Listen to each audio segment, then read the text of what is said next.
main bakar bus di depan. Ini semua mesti kasih tindakan. Anda kalau udah brengsek, udah salah, kita mau perbaiki Anda melawan. Itulah gunanya pemerintah mengangkat senjata. Untuk apa? Menegakkan hukum.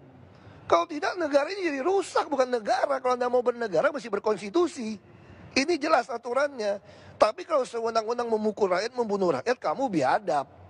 Tapi kalau rakyat membunuh aparat, seenaknya lalu dianggap itu tidak salah, kalian yang biadab. Kamu mesti jelas gitu ngomongnya gitu loh. Oke. Pak Ahok, kalau tadi Pak Ahok mengatakan ada satu kata bakar, kita ngomong bakar-membakar lah ya. Ada data yang keluar seperti itu, ada 1.000 rumah terbakar di zaman Pak Jokowi dan Ahok. Bukan soal di zaman Jokowi atau saya zaman Ahok. Mungkin depan bisa 2.000, bisa 10.000 terbakar. Kenapa? Karena PLN menyambung listrik ke rumah yang tidak ada IMB. Kamu bisa bayangkan nggak kalau instalasi di dalam itu diserahkan kepada pemilik rumah, bukan tanggung jawab PLN. Tapi seyogianya PLN juga tidak bisa menyambungkan listrik ke rumah-rumah yang gubuk-gubuk, triplek-triplek, yang tidak ada IMB. Bukannya tidak ada IMB, itu di tanah negara, di tanah orang. Lalu kok kebakaran disewa-sewakan kiosnya 250.000, 350.000. Sambungan kabel dicolok-colok. Sekarang lihat satu rumah, pasti punya kulkas, minimal punya dispenser, punya TV, minimal cas handphone. Handphone suami istri bisa 2 atau 3. Kalau satu colokan dia cas, kebakaran nggak? Kebakaran. Itu yang masalah. Nah sekarang salah siapa? Nah waktu kami mau menggusur rumah-rumah seperti ini, Anda bilang kami melanggar HAM. Betul kan? Anda kan pengamatnya pinter-pinter aja. Semalam saya juga dengar di TV One. Apa itu? Luar biasa sekali fitnahnya itu. Fitnah yang mana? Isaduddin Nur mengatakan kami membuat sumur resapan 1,2 miliar katanya. Dari mana beliau tahu data itu? Itu sumur 3 meter rata-rata 7 juta.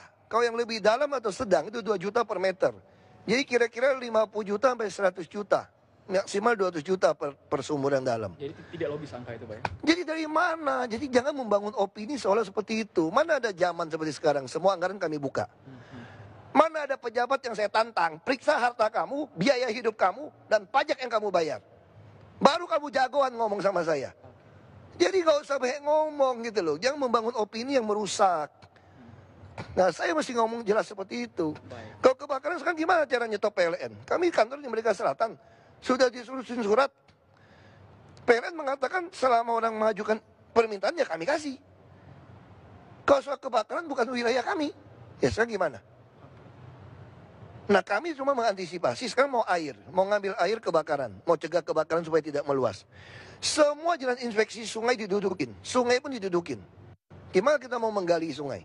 Waktu kita menggaruk orang keluar dari jalan inspeksi 7,5 meter. Kamu katakan melanggar HAM. Maka kita kejar membuat rumah susun. Membuat rumah susun supaya kamu tinggal di rumah susun. Itu pun menolak. Mengatakan minta ganti 3 juta. Makanya saya bilang, nenek lu punya tanah apa? Tapi kan rumah susun juga butuh waktu kan. Itu persoalan kita di situ. Kita berusaha pindahkan orang, kasih kulkas, kasih apa, dia bilang melanggar HAM. Jadi kita ini udah nggak jelas. Yang kamu bela siapa?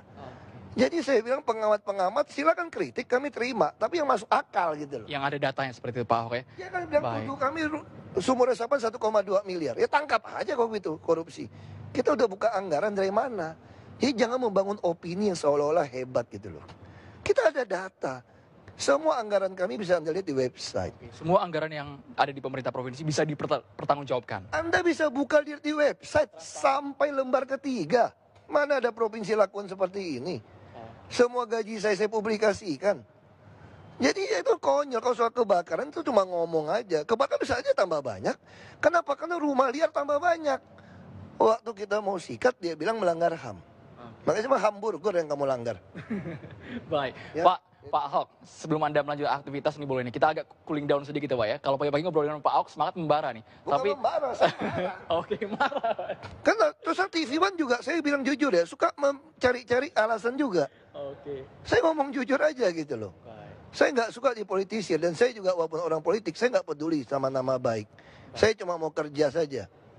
Mari kita siap nggak? Anda kalau bilang lebih macet ya pasti resiko lebih macet, nggak usah pilih lagi. Santai saja kok. Anda nggak usah pilih lagi kami 2017. Baik. Tapi sekarang biarkan kami kerja.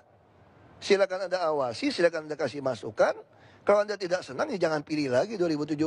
Anda cari lagi orang yang lebih mau kerja keras. Baik, Pak Ahok. Itu aja. Baik, Pak Ahok. Kita santai dulu, Pak ya. Santai sebentar. Saya boleh dong, selama setahun Bapak sudah berada di Jakarta, saya mau ngetes sedikit ini, Pak. Kira-kira bahasa Betawi sudah jago atau belum nih, Pak Ahok? Coba dong nyapa pemirsa TV One. Kira-kira Kira nggak perlu seperti itu. kagak logat Betawinya, Pak. Paling nggak menyapa saja, Pak. Logat Pak Betawi Ahok. juga ada macam-macam. Ada logat Betawi yang mana? Contoh Kalau yang Tanah Abang, selamat pagi, Pak. Tanah Abang mirip Melayu. Oke. Masih pakai kemana? Masih sama. Oke. Masih sama seperti Melayu. Ya kan Anda mau niru gaya yang mana? Selamat pagi, Pak. Iya kan? Paling nggak, Pak? Kabar, Pak. Saya kira tidak perlu lah seperti itulah. Ya. Baik, terima kasih Pak Ahok. Silakan lanjutkan aktivitas lagi. Pemirsa, kalau kita tadi sudah mendengar Pak Ahok dan sudah membeberkan bahwa semua program selama 1 tahun ini dianggap Pak Ahok sudah berjalan sesuai dengan tanggung jawab pemerintah Provinsi DKI Jakarta. Tapi Anda sebagai masyarakat Jakarta yang menilai apakah Anda sudah merasakan yang namanya Kartu Jakarta Sehat, Kartu Jakarta Pintar, semua program yang sudah dibuat oleh pemerintah Provinsi DKI Jakarta. Anda lah yang merasakan. Kami hanya mengabarkan untuk Anda. Saya akan mengembalikan ke Wisma Nusantara. Ada Arif Fadil dan Winnie Carita dan juga sejumlah pengamat yang akan menilai bagaimana kinerja 1 tahun ini yang dilakukan oleh Jokowi dan Ahok.